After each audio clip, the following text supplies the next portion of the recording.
Bonne nouvelle de Jésus-Christ selon Saint Jean. À la dernière scène, après avoir lavé les pieds de ses disciples qui étaient effarés et bouleversés, Jésus leur dit: ne soyez pas bouleversés. Vous croyez en Dieu, croyez aussi en moi. Dans la maison de mon Père, il y a de nombreuses demeures.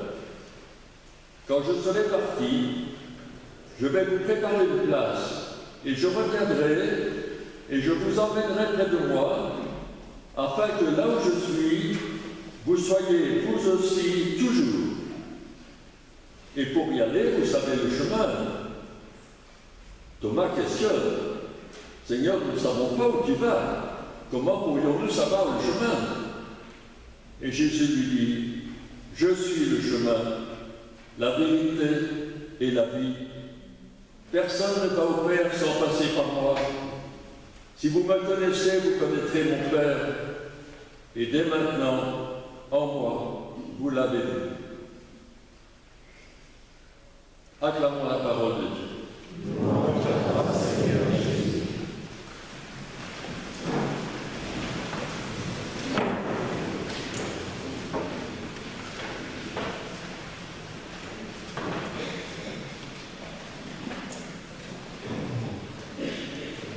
Le thème de la neuvaine cette année, que je n'ai pas suivi, et que j'ai l'honneur de terminer avec vous, le thème de la neuvaine était très moderne: passer les frontières. Nous voyons, et nous en souffrons parfois, nous voyons des problèmes énormes, mais le monde est en train de s'unifier. Nous avons peur car ça nous bouscule, mais les gens voyagent. Les ordinateurs, les GSM, les portables, et tout ça, les voyages, les trains, les avions, petit à petit se réalise ce que Dieu voulait, même si on n'en parle jamais dans le journal. Mais ce que Dieu demandait, c'est que l'humanité soit une, soit rassemblée, qu'elle comprenne qu'en se rassemblant dans ces différences, il y a au fond un seul Dieu. L'unification du monde est peut-être un chemin tempétueux, plein de bourrasques qui nous bousculent dans nos certitudes et nos habitudes, mais c'est peut-être un chemin qui petit à petit réjouit Dieu. Peut-être que le Christ et la Sainte Vierge au ciel sont très contents de voir que petit à petit on voyage. Je connais des tas de parents qui ont leurs enfants en Amérique ou en Afrique ou en Inde. Et on va voir ces enfants, on est triste, bien sûr, ils sont loin, mais on circule, on découvre des civilisations, d'autres manières de faire, on se rencontre, on voit arriver chez nous des gens d'autres peuples qui ont d'autres habitudes. Nous sommes encore une fois bousculés, bouleversés, mais si nous cherchons à comprendre petit à petit ce que Dieu est en train de réaliser, l'amour universel, passer les frontières, chemin difficile. Alors si j'ai bien compris le papier, le résumé que l'on a présenté dans la nouvelle, pour la nouvelle, il me semble que j'ai compris ceci, que je garde en mémoire le chemin que vous avez fait pendant ces 9 jours. Tout est parti d'un appel à un homme. Dans ce monde difficile, un homme, pas un prix Nobel, pas un empereur, pas Nabucodonosor, Napoléon ou Louis XIV, un pauvre berger qui s'appelait Abraham. Et il entend Dieu qui lui dit dans son cœur: pars. Où? Tu verras bien. On vous l'a peut-être dit, ce verbe part en hébreu est répété 2 fois: pars. Ce qui peut se traduire: pars pour toi. Pars pour toi. C'est-à-dire, pars, tu as peur de faire ta valise et de t'en aller avec ta femme, mais c'est ainsi que tu vas te trouver. Pars. Deuxième étape que nous avons vu, Moïse. Les descendants d'Abraham qui s'appellent Hébreux, et je vous rappelle que le mot hébreu en hébreu, veut dire passeur. Un hébreu est quelqu'un qui passe, qui outrepasse, qui vient d'ailleurs. Les enfants d'Abraham, lointains après des siècles, se retrouvent esclaves en Égypte, comme vous savez. Ils sont esclaves, et un jour de printemps, quand un jour de fête, la première grande fête de printemps, qui s'appelle Pâques, qui veut dire en hébreu passage, ce jour-là même, Moïse dit à ses copains, faites vos valises, préparez vos tisanes, on part. La police va nous rattraper, l'armée. Non, non, dit Moïse. Dieu m'a dit, vous allez partir en paix et on ne vous rattrapera jamais. Et ils sont partis et on ne les a jamais rattrapés. Et ils sont devenus un peuple, le peuple hébreu, le peuple d'Abraham, le passeur, le peuple de Moïse qui fait l'exode. Un peuple d'anciens esclaves qui ont mission de dire au monde, Dieu n'est pas un despote, Dieu prend le parti des pauvres. Dieu prend le parti des esclaves. Dieu ne veut pas que Pharaon traite les Hébreux comme des objets. Tout homme est un enfant de Dieu. Et Dieu ne supporte pas que Pharaon bouscule, frappe, flagelle et tue les ouvriers. Et il dit, eh bien, ces ouvriers hébreux, ils peuvent partir. Je les ferai partir. Le Dieu de la Bible est le Dieu de la libération. Le Dieu qui ouvre les portes des prisons et qui envoie sur les chemins de la liberté. Étape suivante, Jésus. Lointain descendant d'Abraham et de Moïse, voilà Jésus qui arrive. Et lui aussi, il est dans son pays. Il est libre, il n'est pas libre, puisqu'il y a les Romains. Mais, curieusement, il ne déclenche pas la révolte et la guerre. Les Romains sont là, ils occupent le pays, et Jésus ne dit pas qu'il faut prendre des armes. Jésus n'est pas zélote. Dieu refuse la guerre, les poignards, les arcs. Il dit à ses frères juifs, vous rêvez de bataille. Vous voudriez bien que je fasse des miracles et que je tue Pilate en lui envoyant une maladie? Non. Dieu aime Pilate. C'est l'empereur qui a envoyé Pilate là. C'est pas bien. Les Romains nous exploitent. Mais la guerre n'est pas la solution. Il ne faut pas faire la guerre pour sortir. Pas maintenant, pas avec moi, en tout cas, dit Jésus. Et il se met à rencontrer des gens. Si vous étiez là, vous l'avez vu, Jésus rencontre une Libanaise, une femme, un centurion romain, un officier de l'armée occupante, et il guérit son enfant fils. Puis il rencontre une Samaritaine, une hérétique, une protestante, une évangéliste, et il est gentil avec eux. Et Jésus rencontre tout le monde, il se fâche avec personne, sauf avec les pharisiens.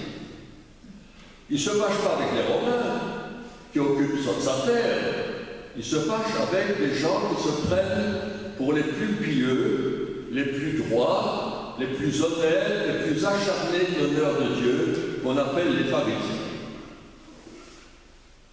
Jésus va mourir et il ressuscitera, nous venons de fêter ça à Pâques et nous attendons la Pentecôte. Alors, je termine ce soir avec le dernier personnage de ma novelle, Paul.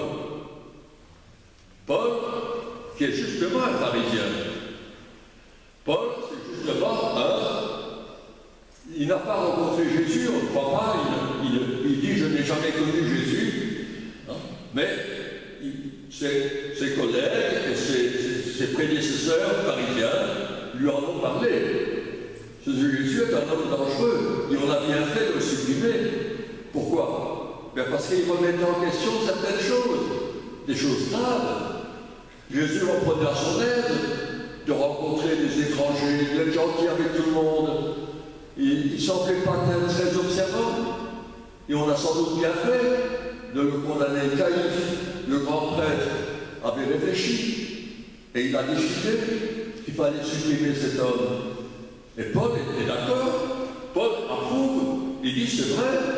Ah, quand on m'apprend ce que Jésus faisait, on a eu raison de lui clouer le bec. Et Paul apprend que les disciples de Jésus, qui pourtant étaient morts sur la croix, les disciples se mettent à circuler dans les rues de Jérusalem et dans les villages alentours. Ils commencent à dire « Jésus est vivant, il faut croire ce qu'il a dit, il est vivant parmi nous, et il faut vivre comme il a demandé. » Paul est épouvanté. Mais enfin, voilà que ça continue. On avait supprimé le chef, et voilà maintenant des surgeons qui arrivent et qui recommencent. Un jour, on attrape un chrétien qui s'appelle Étienne, dans une ruelle, qui ose dire à tout le monde « Mais enfin, votre religion est trop gâtée, votre religion est enfermée dans des interdits, ça ne va pas, Jésus m'a appris à vivre autrement. » On le lapide. Et Paul est là, dans la ruelle, et il est content, il applaudit, il dit « C'est bien fait pour lui. » La semaine suivante, ou le mois suivant, il apprend que des chrétiens, malgré tout, se sont répandus, et il y en a en Syrie, à Damas. Voilà qu'il apprend, on est en train de faire une église. Voilà que cette contagion se répand, c'est très dangereux. Et Paul dit, mais il faut aller les arrêter. Donnez-moi 2-3 soldats, et je vais arrêter cette troupe, il faut arrêter la contagion. C'est pas bien. Et Paul s'en va, vous connaissez bien l'histoire. Que s'est-il passé sur ces 150 kilomètres? On n'en sait trop rien. Mais l'homme qui était parti heureux en disant « Je vais les arrêter, je vais vous les ramener ligotés et on les jettera en prison et on les tuera s'il faut. » Saint Paul arrive dans la maison, on lui a renseigné, il va sonner et il pleure. Et il demande « J'étais parti pour vous arrêter, je viens vous demander pardon, je voudrais bien être chrétien. » Extraordinaire. Le pharisien dur, qui voulait serrer les boulons, qui disait il faut observer tous les préceptes à la lettre, il faut regarder tout le monde pour qu'on fasse tout de manière très pointilleuse. Voilà qu'il apprend que des gens en prennent et en laissent dans les règlements, et il accepte, et il rentre. On est méfiant au début, on se méfie de cet homme, on se dit il est en train de jouer la comédie. Il essaye là pour entrer, pour avoir des noms. Il voudrait bien savoir où il y a des chrétiens pour les arrêter. On se méfie, mais on l'observe et on se rend compte qu'il est sincère. Il prie, il pleure et il dit « Je vous assure, j'ai vu Jésus. Il est vivant, vous avez raison. Jésus n'invente pas une nouvelle religion, mais il libère la religion juive de son carcan de prescription, etc. » Et Saint Paul prend des décisions, vous connaissez bien sa vie, vous l'entendez, c'est un homme dont on parle dans le monde entier. Non? Il y a des messes qui se célèbrent à New York, à Baltimore, à San Francisco, à Bogota, à Shanghai, à Durban, à Kinshasa, et partout on lit des lettres de Paul, lettres aux Corinthiens, lettres aux Thessaloniciens, lettres aux Galates. Ces quelques lettres, les 7 lettres que Paul a écrites apparaissent comme fondamentales. L'Église a compris ce que cet homme a compris et qu'il a écrit dans quelques lettres, 25 pages. Il faut absolument le garder, le transmettre. Il faut prêcher cela à la Sarthe et dans le siècle suivant, ailleurs. C'est extraordinaire. Alors Paul s'en va. Qu'est-ce qu'il décide? Bon, quand vous avez compris, là, Jésus est vivant. C'est vrai, il vit et il faut faire ce qu'il dit. Qu'est-ce qu'il faut faire? Ben, vous le savez bien. Qu'est-ce que Paul va faire? Des communautés. Il va aller à Thessalonique, et puis à Corinthe, et puis en Galatie, et puis à Athènes, etc., etc. Et puis il ira même à Rome. Et partout, il parle de Jésus. On lui envoie des torpilles, on se moque de lui, on ricane, on le critique, on le menace de n'importe quoi, et il continue. Non, je vous assure, là est la vérité, c'est la nouvelle la plus extraordinaire du monde. C'est pas une nouvelle comme ça parmi d'autres. Non, non, c'est la nouvelle qui coupe l'histoire en deux. Il y a un avant Jésus et un après. c'est pas comme ça, c'est fondamental, dit Paul. Je suis tellement persuadé qu'on peut me tuer, mais on ne m'arrêtera jamais, je parle. Ah bon? Et Paul parle, et il convertit des Juifs, des Arabes, des Grecs, des Macédoniens, des Syriens, des Galates. Il convertit des gens qui viennent un peu de partout. Problème, quand il avait 20 ans, il était persuadé que quand quelqu'un venait chez lui, il fallait lui dire « On entre chez nous dans notre religion par la circoncision. On circoncie les petits garçons. » Et maintenant, Paul dit « Maintenant, j'ai compris. Non, il ne faut pas obliger. Si les Juifs veulent se circoncire et les Arabes, c'est leur affaire. Mais ce n'est pas obligatoire. Ce qu'il faut faire, c'est le baptême. Il faut se déshabiller et se laisser laver. Il faut comprendre que le premier problème, c'est qu'on n'est pas bien, on a un sale caractère, on a fait des fautes, mais on a besoin d'être lavé. On ne peut pas se laver tout seul. Le baptême, c'est dire à Dieu, toi seul peux me rendre propre, parce que moi je n'y arrive pas.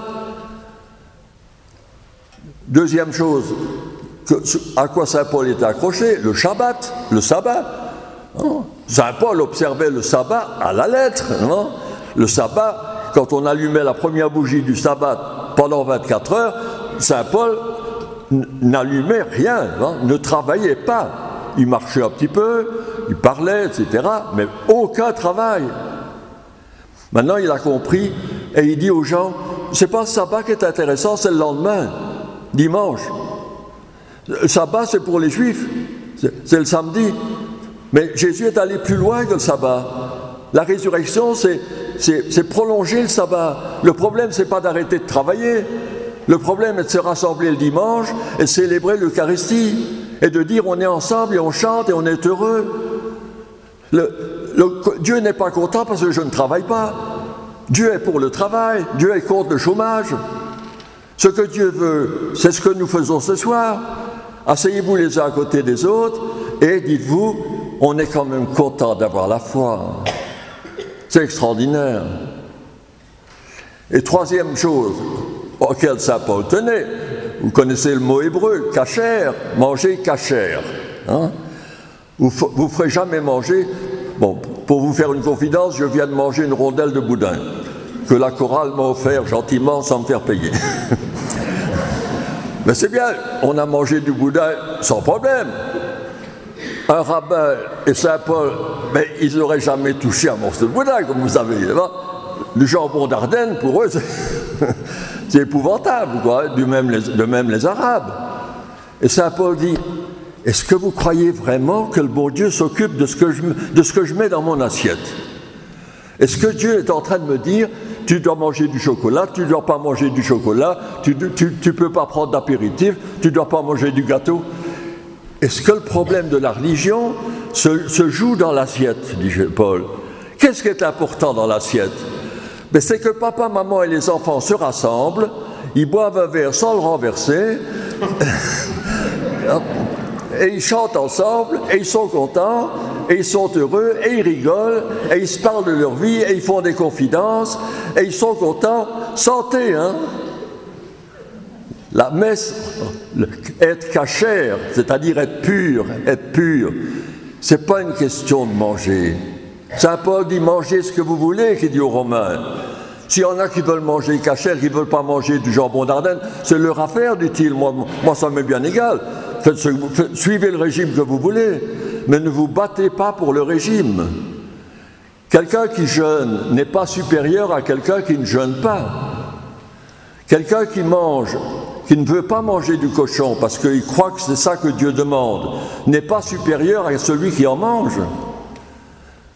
Vous remarquez les ouvertures, mais c'est sensationnel. Nous sommes habitués. Moi, je suis né dans la religion catholique. On m'a toujours dit que je pouvais manger du jambon, etc. Moi, je trouve ça normal. Mais quand vous parlez, quand vous regardez à la télévision, c'est la manière dont ces gens-là, mais ils y tiennent. Hein. Ils ne céderaient pas un pouce de manger autrement. Et Saint Paul dit, le problème n'est pas là. Qu'est-ce que ça veut dire être cachère, être propre, être pur? C'est aimer. Pourquoi est-ce que je suis cachère, dit Paul? Quand j'étais petit, ma maman m'avait appris manger ceci, manger cela. Maintenant, j'ai compris. Avec Jésus, je comprends. Quand est-ce que je suis pur? Quand je regarde Jésus sur la croix, qui me dit « J'ai donné ma vie pour toi, Paul. C'est comme ça que tu es propre. C'est ça ta pureté. Regarde-moi, je t'aime, Paul. » C'est l'amour qui change ta vie. Un amour fou, un amour divin. C'est ça, dis-toi, je suis aimé, n'oublie jamais. Avant de faire la morale, avant de dire que ce que je dois faire, et j'ai fait des péchés, et ceci et cela. Le problème n'est pas là, le problème premier qui a retourné Paul. C'est Jésus lui a dit, Paul, je t'aime bien, tu sais. Tu as tué Étienne, hein, la semaine passée. Et tu étais content quand on t'a dit qu'on m'a mis sur la croix, hein? Tu étais content, hein? Mais je t'aime bien. Tu étais un imbécile que tu ne comprenais pas. Mais maintenant, je vais te faire comprendre. Paul connaît une révolution extraordinaire, extraordinaire. Ah, il ne faut pas s'habituer à ça. La religion chrétienne est la religion la plus libre du monde. Quand on me dit que je suis un mouton de Panurge, parce que je suis dans l'église un curé à la solde du Vatican, je ne suis pas à la solde du Vatican. Je ne reçois jamais de GSM. Le pape ne me dit jamais dit de Villers va à la neuvaine. Je fais ce que je veux. Enfin, vous comprenez, il y a des limites. Mais cette liberté que nous avons de manger, de fêter dimanche, le baptême, se laver, ça nous apparaît comme des contraintes. Un catholique, c'est quelqu'un qui fait... Ce n'est pas des contraintes.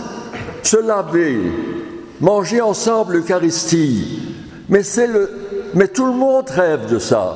Les Esquimaux, les Pygmées, les Colombiens, les Vénézuéliens, les Bogotins, mais tout le monde entier rêve d'être propre, de se mettre à table sans se mettre en colère, de manger du chocolat, de l'alcool, de l'apéritif, n'importe quoi, pas trop. Hein? Mais le rêve du banquet, mais c'est ça que nous faisons. Pourquoi est-ce qu'on vous demande d'aller à la messe du dimanche? Pas une obligation, pas parce qu'il faudra arriver au ciel et que Saint-Pierre va me demander si j'ai été à la messe tous les dimanches. Il ne va pas me demander ça. Il va me demander, as-tu compris la messe? Ce que ça voulait dire d'être ensemble. Qui est là?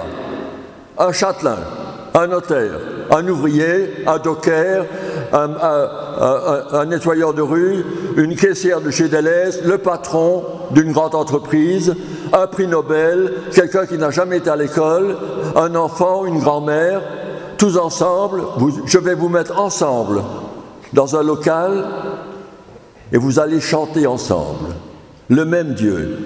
Et il n'y en a pas un qui va regarder l'autre en disant « je suis au-dessus de toi ». Il n'y a personne qui est au-dessus de l'autre.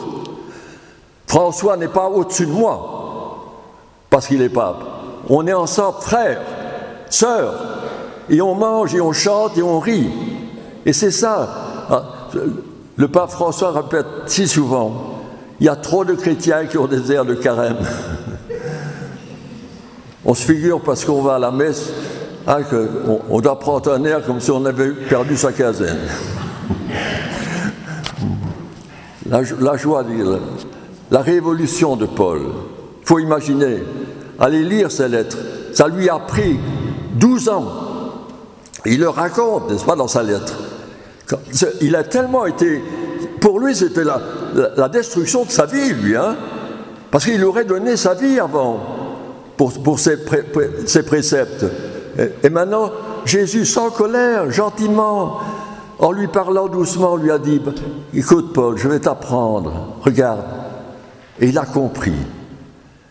Et il était tellement retourné, il était tellement heureux, il s'est dit « Mais je vais aller dire ça à Athènes, il faut que j'aille dire ça à New York. C'est tellement extraordinaire qu'il faut aller le dire à tout le monde, dit-il. C'est urgent. » La mission. Je ne vais pas trop prolonger, hein, mais...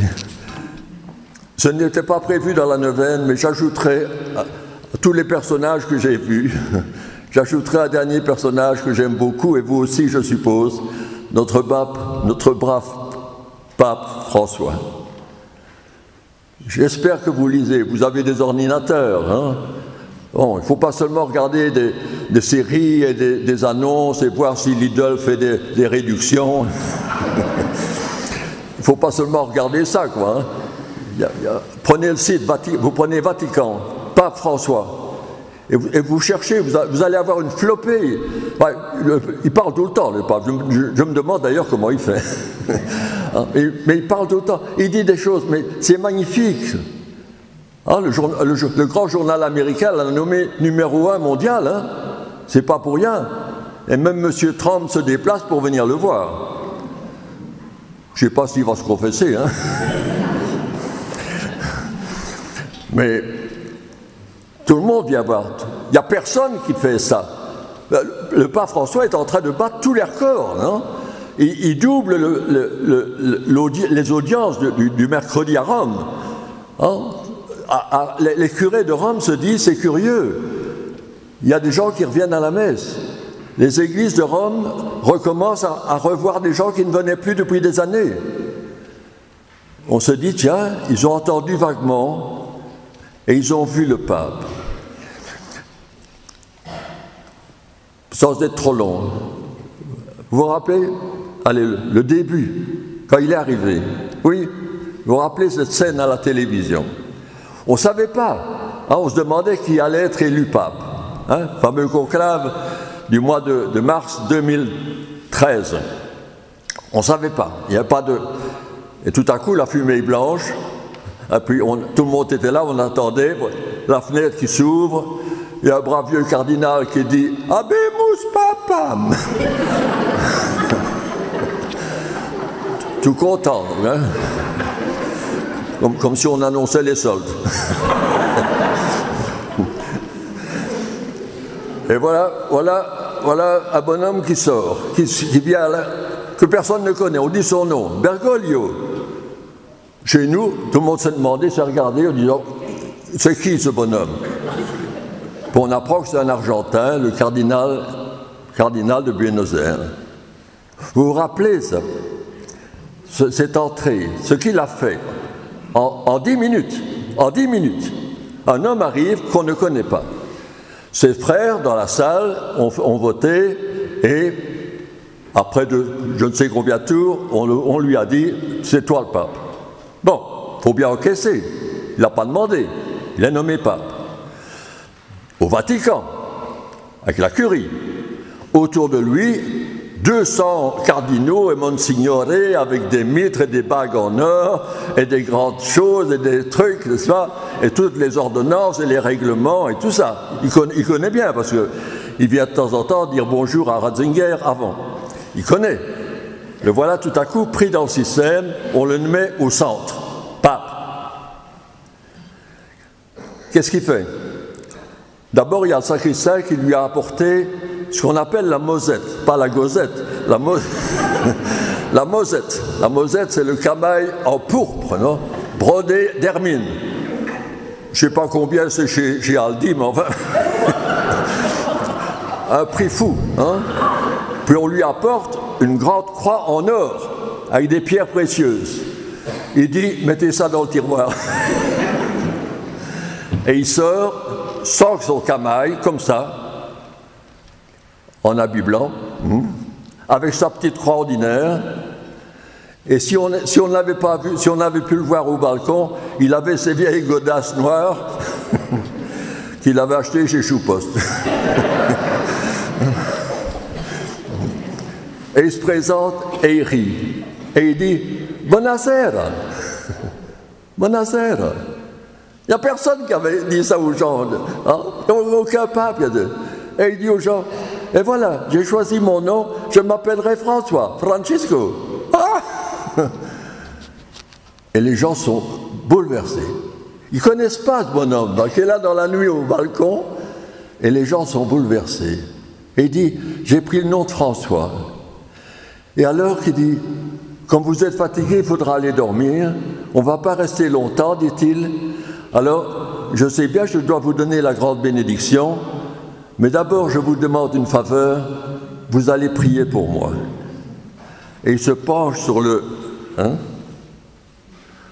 Silence de mort pendant 2 minutes. Jamais le peuple n'avait entendu un pape lui dire « Quand on devient pape, on a besoin du peuple ». Quand on devient pape, on n'est pas là pour dire « Je suis le pape, baisez mon anneau ». Je ne suis pas là pour ça. Si vous ne me tenez pas, je ne tiendrai pas. Un peuple doit comprendre qu'il tient son curé. C'est le peuple qui tient le curé, qui tient le prêtre, pour qu'il fasse son travail, bien, comme Dieu demande. Et grand silence sur la place. Et puis il donne sa bénédiction. Et il sort. Vous savez, les cardinaux, pendant le conclave, ils habitaient dans une maison du Vatican un peu plus loin. Et naturellement, il y a le sacristain qui lui dit « Vos appartements pontificaux sont prêts, monseigneur. » Je n'en ai pas besoin, qu'il dit « Je retourne avec mes copains. »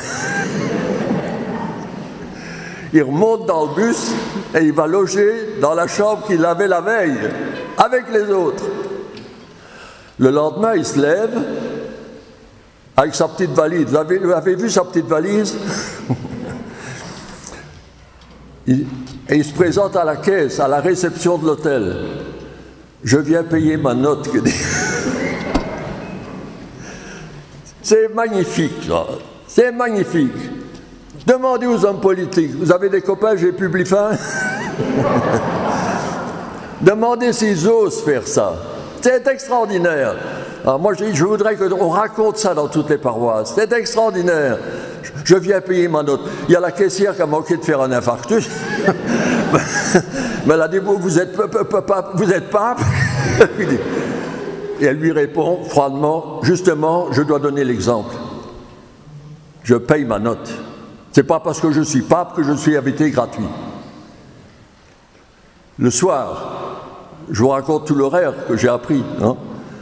Le pape, le soir, il téléphone à Ratzinger, qui avait eu Benoît XVI, hein, pour le remercier et lui demander sa prière. Et il téléphone au grand rabbin de Rome, avec qui il était ami, pour lui dire « Je viens d'être pape, prie pour moi ».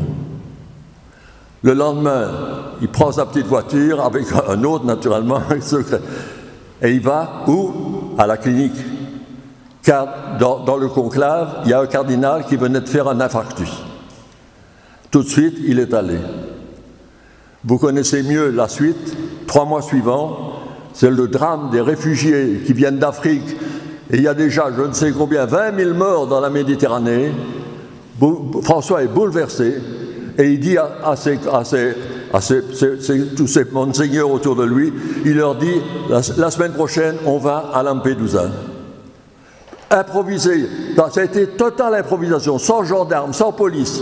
Il a fallu, en 3 jours, on a arrangé le problème, il voulait être là.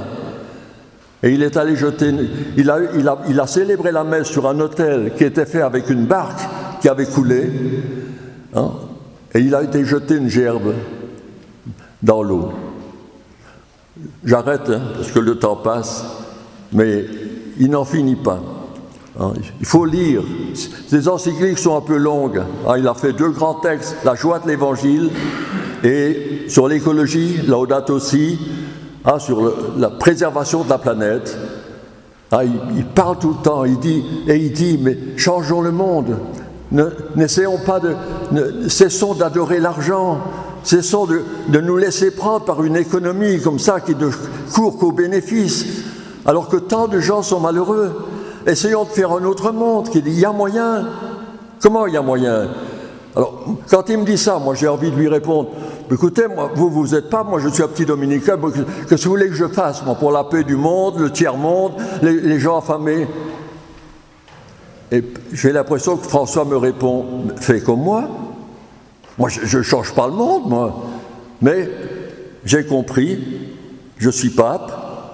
Ce n'est pas un signe de grandeur, d'écrasement des autres. Ce n'est pas me mettre dans une papa mobile. Il refuse sa papa mobile. Il a dit aux gens, si on me tue, eh bien qu'on me tue. Je refuse toute protection. Je suis fragile devant le monde. Et il nous répond, Tu vois, ce n'est pas mes discours qui ont changé le monde, c'est ma manière de faire.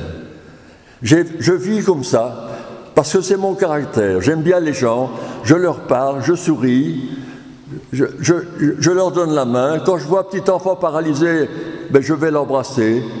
Et c'est comme ça, petit à petit, que le peuple de Rome, et d'ailleurs, comprend et est fasciné et se dit, mais si chacun faisait, moi d'abord, si on essayait de changer le monde à la manière de François, petit à petit, par des petits gestes, que la neuvaine qui se termine nous aide à repartir comme ça, avec cet exemple extraordinaire de Paul, il y a bien longtemps, de François aujourd'hui, des gens qui ont été retournés par la miséricorde de Dieu et qui nous disent que chacun fasse ce qu'il peut faire. Amen.